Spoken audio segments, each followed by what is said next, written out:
One of the premises of this campaign is to rediscover our shared national identity. What does it mean to be an American?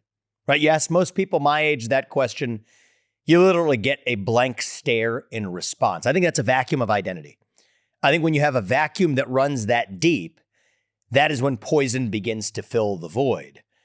And I think we need to fill that vacuum with a vision of American national identity that runs so deep that it dilutes the woke agenda, the climate agenda, whatever it is that fills that void of purpose and meaning. Dilute it to irrelevance rather than just playing a game of whack-a-mole one at a time. That's what I'm talking about in the national campaign. But I think at the heart of that, for the conservative movement to be the movement that leads the way on that, as I think we should, in the Republican Party, more importantly, in the conservative movement more broadly, there's a separate debate raging beneath the surface of what it means to be a conservative today. Do we believe in free markets? Do we believe that capitalism, including on a global scale, is the best known system to mankind to lift people up from poverty? Or do we believe that there is some role for the American government to advance the American interest, even when that conflicts with the demands of at least a 1980 vision of global capitalism? These are deep questions. They're questions that would be more convenient to skirt with talking points than to address head on. I think today we're going to have what I predict is a little bit of an uncomfortable conversation about the heart of some of those trade-offs, but which go to the heart of the future of our conservative movement itself. And I've invited someone who I don't necessarily agree with on everything that he says or writes, but somebody who I pretty much without exception respect what he says and writes. And I think that that's a big part of why we're having the conversation today with a friend of mine, Oren Cass, who's joining us on the podcast remotely. Oren, you're the executive director and founder of American Compass. I believe I got your titles right, but more importantly is the substance of what you're doing. And, look, I thought, why don't we like to just get right into it? We only take short amounts of time. We don't, want to belabor it. Let's get right to the heart of what do you see as the vision of the future of the conservative movement and how it maybe departs from the Friedmanite roots, even the Reaganite roots of the last 40 years. I think you have a vision on this, and I wanted to give you a chance to tee that up, and then we'll have a conversation about it. Yeah, sure. Thanks so much for having me. It's great to see you. I think for me, what it starts with is the idea that the future for conservatism should be conservative. And what's happened in recent decades is that we've had a very strong libertarian strain of what I would call market fundamentalism really dominate the economic policy discussion. We basically had this very dogmatic agenda that just says, tax cuts, free trade, deregulation, get out of the way. That's the formula for prosperity. And I understand ideologically why, a lot of libertarians would like that to be true. But the reality is that it's not. It's certainly not the American tradition of economic policy, which has historically been much more aggressive in terms of protecting the American market, in terms of having robust public investment to support domestic industry, in terms of having a significant role in shaping the financial sector. And I think just basic economic theory acknowledges that you need those things, that, economics says you'll get efficient outcomes out of markets. But what conservatives need to layer on top of that is the question of what substantive goods do we want to come out of the markets? The market is not just an end unto itself. And so I think, as you've been talking about, if we start to ask, what do we actually want for the nation, for the society, for our families, there are substantive things we want. We want good jobs that allow somebody to support a family. We want the nation to be able to produce the things it needs to not just survive, but to project power. And there's no guarantee that markets provide those things. And so I think conservatives need to get a lot more comfortable with what conservatism supports, which is speaking assertively about that common good that we want to advance, and then thinking about how public policy has to play a role in getting where we want to go. I appreciate you, Oren, because you surface, I think, a lot of what's lurking beneath the surface of a lot of otherwise inexplicable rifts in the conservative movement.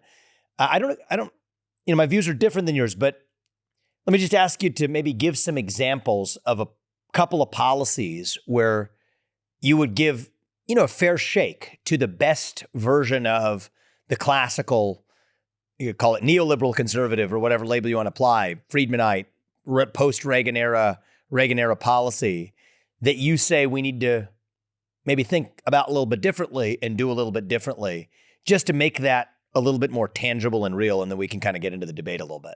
Yeah, sure. I mean, I think a great place to start where a lot of these debates are really sort of seeing the rubber meet the road is on trade. The free trade consensus that pushed so aggressively for globalization, for letting China into the WTO, had this view that it doesn't matter where things get made. The important thing is they get made as cheaply and efficiently as possible, because what we're trying to maximize is consumption. We're going to measure consumer welfare, and the more stuff we can have at the lower cost, the better off we will be. And so that theory led us to say, look, who knows what kind of cheating China is doing? If China wants to make stuff cheaper and the production goes over there, that's actually to our benefit because we'll have more cheap stuff. And by the way, we don't have to worry too much about what's going to happen to the people here who used to make the stuff, because the wonders of the market will ensure that they find different, better jobs. And the reality is that no part of that is true. I mean, first of all, just as an economic matter, no part of it is true. That has not worked out for American workers, American families, the American economy. But then it's also important to step back and again, remember that markets aren't an end unto themselves. The market is here to support American liberty and prosperity.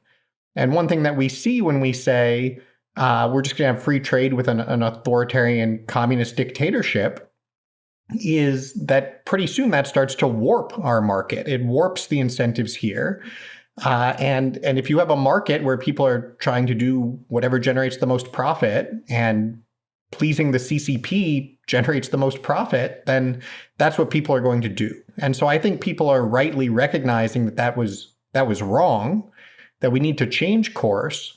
And where I just want to push the conversation is to say, you don't get to just treat China as an exception. All of the lessons learned there about why the free trade dogma does not hold for China, those are general lessons about what's wrong with the dogma, and we have to grapple with that. Thank you for that's pushing the conversation a little forward, because I think that's where you and I, we're probably not a lot of daylight between us when it comes to China, right? Part of my issue with China, though, is that they're using companies to advance non-economic agendas altogether, right? So, for example, telling Airbnb that you must hand over the user data of the private messages that a guest and a host in the US send to each other on Airbnb's platform, where people are staying. People don't know this.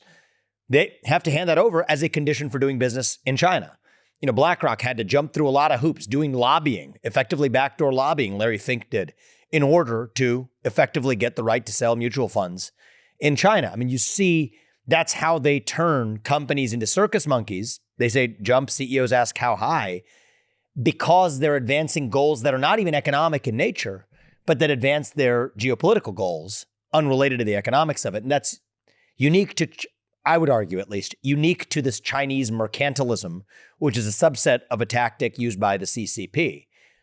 And what I sort of see this debate sort of, come into a head is that people often conflate, even when I say we need to declare independence from China, to mean that means we have to automatically onshore a lot of that to the United States if we decouple from China. Whereas what I think is we're more likely to be able to decouple from China for our own geopolitical goals if we include Japan, South Korea, India, Australia, Philippines, Thailand, Vietnam, Brazil, I mean, I could go on, as part of that equation.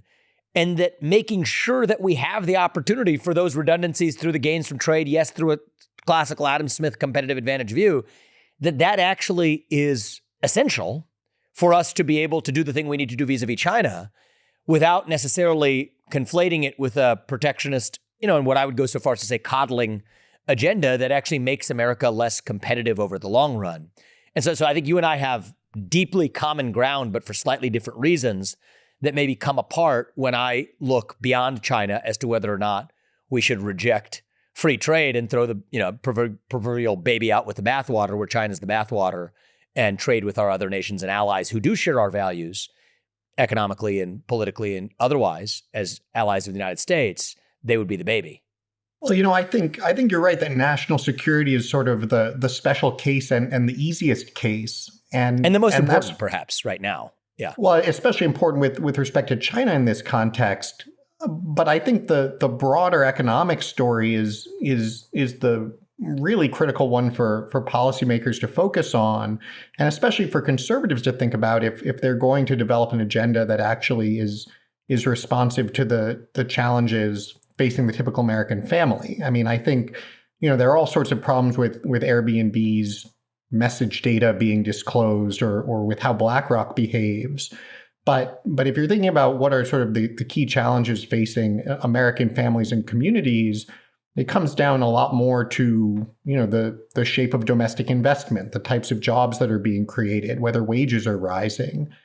And that's where you have to get beyond the national security context and ask, how is free trade, and I would sort of put the free in scare quotes there, how is that working generally? And so I think, Japan is a great example to really focus on a little bit because there's a ton of history there. Japan isn't doing what China is doing maybe with respect to, say, civil rights, but Japan has historically had a very mercantilist agenda of its own. And if you look back to the 1980s, you had a situation where Japanese automakers were sort of, eating the American automakers' lunch. I mean, Detroit was in very dire straits.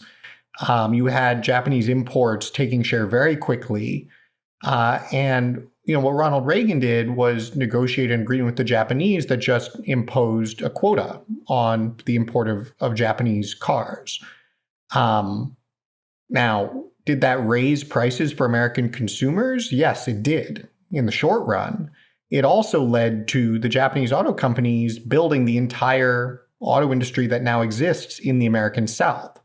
So at the end of the day, we got tens, hundreds of billions of dollars of investment, hundreds of thousands of good jobs, and an incredible boost to what is now the American auto industry, even if the cars sometimes have Japanese names on them. And so that I take as an example as a kind of policy that is very disruptive of what some people might call free trade, but at the same time, I would say is of incredible benefit to the American people. But I don't know. I mean, what do you make of that sort of policy from Reagan? Yeah, I mean, I think that so that would be a departure from what I was describing as Reaganite or Friedmanite. So that's Reagan doing a thing that's different than what I was classifying as classically Reaganite, just so people aren't confused. But what do I think about that type of what we can call industrial policy contrasted with an unapologetic free trade policy with respect to, broadly speaking, an allied nation, certainly in comparison to China, it's not even close. So you raise a good case. I think the thing I struggle with is how do you quantify the impact on the country and measure the trade-off of those increased costs versus the benefit gained by seeing that investment here? That's sort of the shallow question.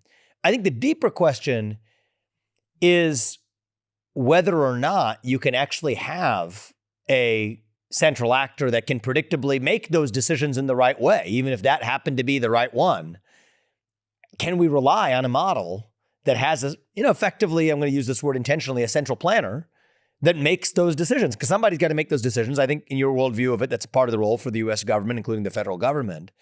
And I think it risks embodying, Friedrich von Hayek's famous fatal conceit, the conceit that one man or one centralized body or government can know what that right allocation is. And so, maybe you would argue we just punted and left it at the market, but history would teach us that didn't get it right either. That's maybe what you would say, but that's my principal source of skepticism.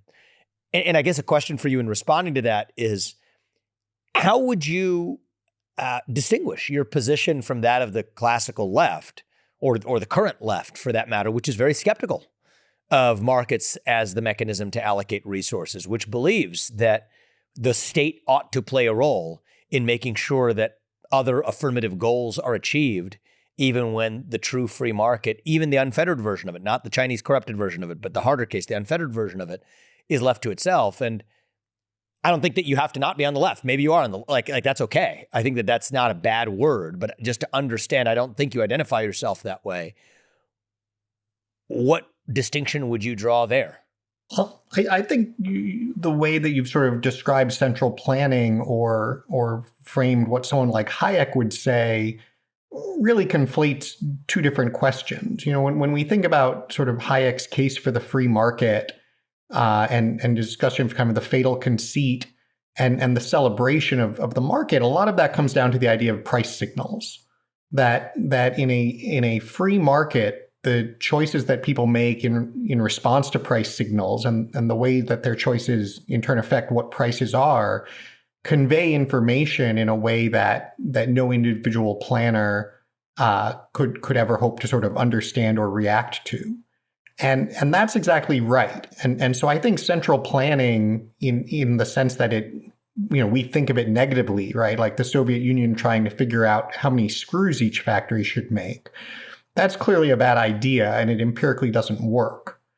The flip side is when you're asking broadly, what areas of investment are most valuable for a country's economy, let's say. For one thing, that is not something that price signals are going to tell you. Oren, can I just interrupt you for a second? Because it's something that you said, so I apologize, but it's you used a great analogy. Central planning is the number of screws that ought to be made in a particular industry. But how is that different than saying, here's the quota and the number of Japanese cars that make it into the United States? It seems like you're asking a government actor to be in a position to make that call. I'm glad for Reagan that it seems to have aged well, the decision that he made. But reliably pinning a system on getting that consistently right, it does seem more similar than not to me.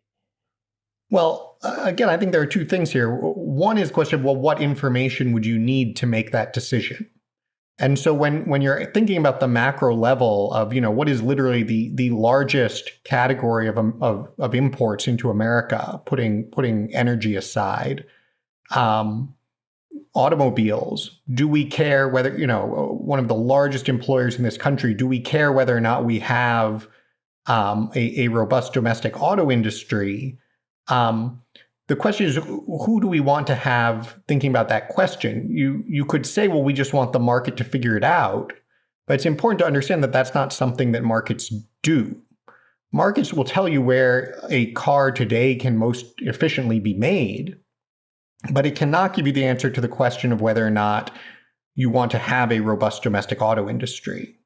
And conversely, I would say policymakers do not need the information at the level of how many screws should each factory make to be able to think about things in terms of, do we care about a robust domestic auto industry? And so I think that, but just on the question of how do you know what that quota number is? And then I'm going to go to a harder question after that. But like, how does the guy in Ronald Reagan's seat say, this is the quota on how many cars we should want from Japan? I mean, you don't have no price signal, no any signal to make that answer up from. It just seems like a form of central planning to me. Well, what they said was that it has to stay at the current level, that we're not going to let it grow, right? Any policy choice made anywhere has to ultimately choose a number. And I think typically when people resort to the argument, well, how do we know what the number should be? Frankly, I think that tends to be a pretty weak argument. It's like, well, how do we know what the right age should be? I agree with you. How do we know what the age driving should be, right? Like at the end of the day, that's a matter of making choices. And the question isn't whether you can make the perfect choice. Nobody can. The question is whether you can improve upon what you have if no choice is made. And that's where, again, I think this proper understanding of Hayek is so important, because in places where markets and price signals are generating good and useful information and answers, I think you're absolutely right. We have to be very skeptical of the ability of policymakers to step in and judge, are those good or not? Could we do something better? That is likely not a formula for success. In places where markets simply are not attempting to optimize for the things we care about as a nation, where price signals do not provide relevant information, there's an awful lot better chance, certainly, that you could improve on that through policymaking. And then I think, just to make one more point quickly, I think the other key distinction, and this is why I like the Reagan example here so much, is that if you think about what that policy is, a quota on the one hand sounds kind of like very blunt and interventionist. But the flip side is that the quota is actually kind of a very simple, straightforward choice within which you actually then empower the market to work. Right. So if you tried to say, OK, we need a domestic auto recovery plan and we have to, who are we going to subsidize and how much which states are we going to build what in? You start to get into a lot of trouble. If you say domestic auto manufacturing is really important, we're basically going to make a rule that if you want to sell cars to Americans, you have to make them here. That's a very straightforward rule. That's the kind of decision policymakers do have the capacity to make. And then in doing that, you essentially almost amplify the power of the market. You leave it to the market to optimize within the constraints that you want to see it optimizing within, so that you're channeling those market forces toward the outcomes you actually care about. And that, I think, is exactly the American tradition and how conservatives should think about markets working. Yeah, I mean, that's a vision of the market as a tool, as an instrument, but that is subordinate to a broader question of national interest, that it's going to be the job of good policymakers and then the job of an electorate to put good policymakers in those seats to make those broad goals of saying that auto production's high and then use markets as a tool to efficiently allocate. I mean, that's kind of the heart of what you're describing. Not saying that that's what I exactly agree with. I mean, I think that's exactly the right place to focus, and where so much of this conservative versus libertarian conflict comes into play. Is the market the means to a greater end of human flourishing and national success about which we have a perspective? I think that's the conservative view traditionally, and it should be. Or is the market the end unto itself, and our goal from a policymaking perspective should simply be to leave it unfettered and accept whatever results it produces as the correct one? That I think is the libertarian view. Do you see it as the market as a tool and a means, or the end unto itself? Well, I see it as none of the above is what I would say. So I was drawing that distinction because I wanted to lay out what I thought you were saying, and I'm glad we're on the same page and understanding where you're at.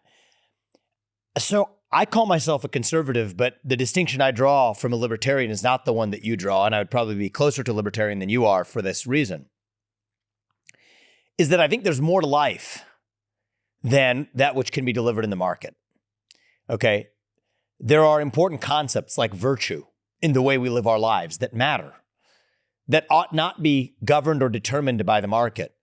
And in some ways, much of what's wrong with the allocation of goods and services in a market can be explained, I believe, by the disparity between what people want and what people need.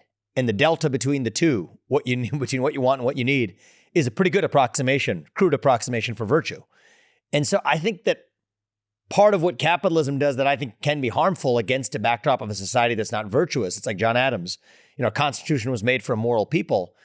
Adam Smith would have said the same thing, I think, in not so many words. He basically said it in Wealth of Nations and his book before it, read together. Capitalism, at its best, is made for a moral people too. And so that's why I call myself a conservative, not a libertarian, because even though I don't think that has to be adjudicated and centrally determined by government, I think it's important for a society to exist against backdrop conditions of virtue and morality that have nothing to do with capitalism. And then against that backdrop, I wouldn't call capitalism a tool, but I would call it then the most just system, actually, for the meritocratic allocation of stuff, green pieces of paper, whatever, against the backdrop of even a deeper-seated civic equality, such that even if certain people end up with more green pieces of paper than the next guy, we can all sit back and say, so what? Big deal. You drive one car, I drive another. So what if we're equal in the deeper sense that matters? Civic equality, moral equality, dare I verge into spiritual equality. If we regard one another as, we are, Reagan famously said, right? We are equal in the eyes of God. That's what makes us equal in the eyes of each other. I think that that's the way I view my distinction of conservatism from still my commitments to markets as the most just system. And I think empirically, most efficient system, for allocating goods and services, which happens to be a pretty well-proven system for lifting people up from the bottom. And then the constraining variable I would put in that is national security. So that's why I land where I do in China, which is to say that we won't have this society to defend that free enterprise project if we cease to exist, or we're serfs of a Chinese Communist Party. And so that's how you and I kind of get to similar places, but from very different origin stories. And I guess a question that I have back to you, I asked earlier, is how, if at all, do you distinguish your position from the conventional modern liberal skepticism of markets and a belief that there needs to be some government action to advance the interests of society as a whole that depart from that which would be delivered to us by the free market? Well, again, I don't think a skepticism of markets as kind of delivering everything we need is liberal or conservative. I mean, I think as you just said, you somewhat share the same view. I think there's a sort of common, universal, frankly, rational and coherent understanding of markets as a useful way to organize economic activity, but not something that of its own accord is going to just generate the outcomes that we want for our nation, for our families. And so I don't see that as a liberal versus conservative divide at all. I think that's a sort of libertarians or market fundamentalists versus everybody else distinction. And then what politics should really be about, and where I think people ideologically tend to differ based on core values, how they see the world, is in two respects. One is, okay, what are those substantive ends that we are asking the market to advance? For instance, do we want to have a nation state that is identifiable by its borders, by its commitment to a common set of values on behalf of the people who live there? Or do we have a sort of very globalist view that takes ultimately a sort of vague, generic enrichment of humanity as the goal? Yeah, I think you and I reject that. We share that in common. Exactly. And so that leads then to a very different point of view on what ends we want the market to advance as compared to what you would hear someone on the left say. That's a pretty good distinction. That's a pretty good answer to the question, actually. Yeah. So that's one big one. Another big contrast, I think, is that, conservatives, exactly to your point about virtue, I think have a much greater understanding of human flourishing that comes down to, in a lot of ways, a responsibility and obligation-based view that recognizes that, people actually need to have purpose and things that they are trying to achieve. That, for instance, having good jobs that allow them to support their own families is a huge part of what a successful market economy should be delivering. Whereas the progressive view tends to be much more that, to the extent that we can liberate people from constraints and obligations, the better off they are. And so progressives tend to focus on whether it's universal basic income, what they now call the sort of care economy, where someone else is responsible for taking care of your kids, taking care of your parents, that is what we should be trying to achieve. And so I think you end up with very different visions of what the market is for and what the good society or common good looks like when you're talking about the ends. And then when you're thinking about means, I think you also tend to have a very different view of what government can and can't do, or should and shouldn't do. And that's where, I use this Reagan example again, because I think you see on the left and even today quite frequently this idea that, okay, well, once we've identified something that's important, we should now develop a set of government programs that will deliver it. And I think conservatives rightly recognize that is not likely to work, and that's not the model that you want to have for a society. And so the question that we focus on, especially at American Compass, is twofold. One, what is that set of constraints or rules on the market that are going to channel profit-seeking activity in a productive direction? And then two, what are the set of institutions within the market that people need to be successful, whether that is strong families, whether that is strong education systems that prepare people, We're very interested in the idea of a labor movement that would actually, provides real support to workers. And so I think that, when you say, you're sort of talking about markets as inadequate to deliver everything we want, I would certainly plead guilty to that and would say any person who understands markets on any side of the political spectrum will be starting from that point. What policymaking has generally been about and where ideology is very important is in what it is that we are trying to achieve and what we think are the best ways to achieve it. It's a great discussion, Oren. I think we're going to have to continue it. I think that you have challenged me to want to come back to you with some examples where the story didn't work out as well as it did for Reagan with the Japanese car quota. You've also, I think, challenged me to draw some parallels between where I share your instincts, but it shows up in different ways. When I say let's ban social media for kids under the age of 16, that wouldn't be naturally the capitalistic instinct because it doesn't work towards a flourishing American society when social media algorithms build a bigger business model if they're able to exploit human frailties. Now, the way I explain that is that I draw the distinction between adults and kids. They're fundamentally different. Now, I share your views with respect to decoupling from China, but the reasons I do it is due to national security concerns.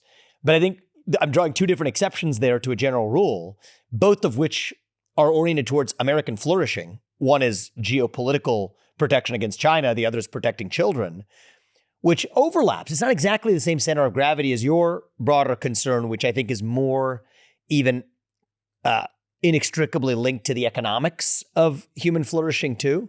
But I think I look at the adjacent aspects of human flourishing, right? The psychic fortitude of kids, national security of the United States, as something we deal with separately outside of the market, but without necessarily using the market or changing the way the market works to achieve those set objectives. And I think that you're really, I think focused on a different aspect as your main focus, empowering workers, for example, in an economy. And I think it's interesting. It's not that we're at odds with each other here, but I think our center of gravity of our focus is different, maybe complementary. Makes me want to talk more, actually.